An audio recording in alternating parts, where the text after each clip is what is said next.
Now I know that a lot of people buying this instructional series are going to be coming from a Brazilian Jiu-Jitsu or a gi-based background, wanting to pick up some stuff for a no-gi game. Maybe they want to diversify, maybe they're thinking about MMA, maybe they're thinking about self-defense.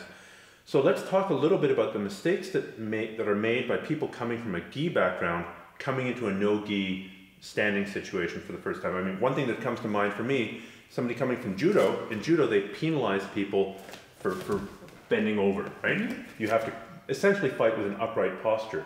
But if you come into a no-gi grappling match with a really upright posture, you're going to get taken down by a shot right away. And you know what? I think it's we can sort of generalize here in the sense that there's going to be a lot of people who are wrestlers or maybe sambo fighters that feel comfortable jumping right into no-gi, right? And what we want to be careful of is if you're too upright, you leave everything on your bottom half exposed. And all I need to do to really shoot in is either, wipe the hands out of the way, pop them up, and change levels. You want to make sure that you kind of are a little bit more aware of what's going on the bottom end. So when we think about stance, we want to think about making sure that we're a little bit forward facing, but, again, upright enough that I can attack my partner's head and come in, but I also want to be in a position where I have the space to shoot down if I want to, right?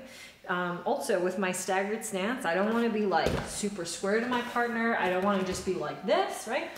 You don't want to be in the traditional Brazilian Jiu-Jitsu stance like this?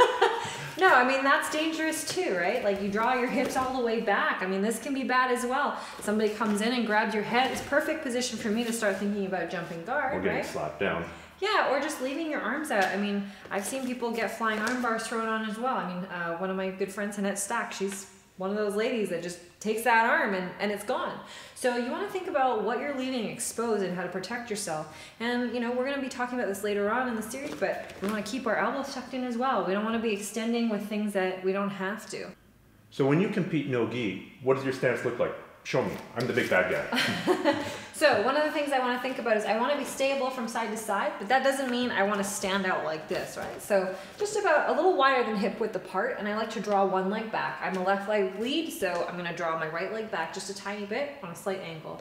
The other thing I'm going to do is I don't want to be straight legged. I want to think about bending down just a little bit, but I'm not bending at my hips like this, right? I'm not leaving my head exposed. I want to think about changing levels just a tiny bit, so I'm going to use my knees to drop down. My body's slightly leaning forward, so I'm ready to attack. I don't want to be too square backwards. Also, if I'm like this and Stefan comes and pushes my shoulder, I'm going to go back, right? So I want to think about being able to stay here and be forward, right? As I do this, I'm also thinking how I want to be moving. I don't want to just think about moving back and forth, okay? It's, I think it's Muay Thai, right? Where you're just sort of moving in these lines. I want to think more about being able to cut angles a little bit. I am going to get so many angry emails from Muay Thai fighters now. Thank you. But go on. So while I'm here with the ring or, the amount of space that you're fighting in, you don't have the luxury of being able to just chase people out of the ring and just draw them back. You want to sort of stay within your boundaries. So to do that, one of the things that you can do for space management is sort of, move laterally. So every time your partner tries to drive forward, you kind of cut a bit of an angle. What that does is it forces them to turn back in towards you. So whether you're moving side to side or sometimes cutting an angle this way, cutting an angle that way, that also helps you attack them from the standing position. Now, when we've closed the distance, with the gi, you can sometimes get a grip and hold onto it for a long time. I don't think that's as much the case in no-gi. No, I don't think it is at all either, right? With no-gi, we've already thought about the idea that, it's going to be a little bit more slippery, you're sweaty, okay? You're also not always going to be able to grab the things that you want to grab. So don't be fooled by the fact that if you grab your partner's forearm, that you can just hold on to it for a good minute. In the gi, sometimes if you get a good sleeve grip and your partner doesn't know how to break it, you can, right? So anytime you're able to take advantage of a good grip, use it right away. Don't let yourself hang on and go, I've got Stefan's wrist.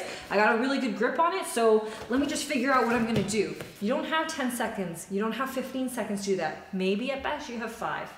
Also, coming from the grip, I also want to be aware of the fact that if I want to pull guard, I need to make sure that I have a good position to do that. And what I mean is, in the gi, sometimes if you grab your partner's sleeves, you feel good about being able to prop your foot on the hip and fall back. You can't really do that in no-gi, right? If I try to do the same thing and I grab Stefan by the wrist and I fall back, my ass is on the ground, maybe he's already on top of me, or just like he did right now. He circled his arms out, and I don't really have anything. So if I'm gonna be pulling guard, I have to think about how I'm gonna do that effectively. Maybe I'm gonna have a good grip around the back of Stefan's neck, and I'm gonna jump guard. Maybe I'm gonna have the 2-on-1 grip or some sort of an arm drag, but I don't want to get into the habit of thinking that all of my gi guard pulls are going to translate 100% into no gi. So you need to fight a little bit more for your grip and think about that a little bit more. You've got a little bit less flexibility. It has to be pretty precise, right? You know, I'm not going to take this grip for granted. I have to really think about what I'm going to do with it. I can't just go, oh, well, this is just like grabbing the sleeve. It is not like grabbing the sleeve.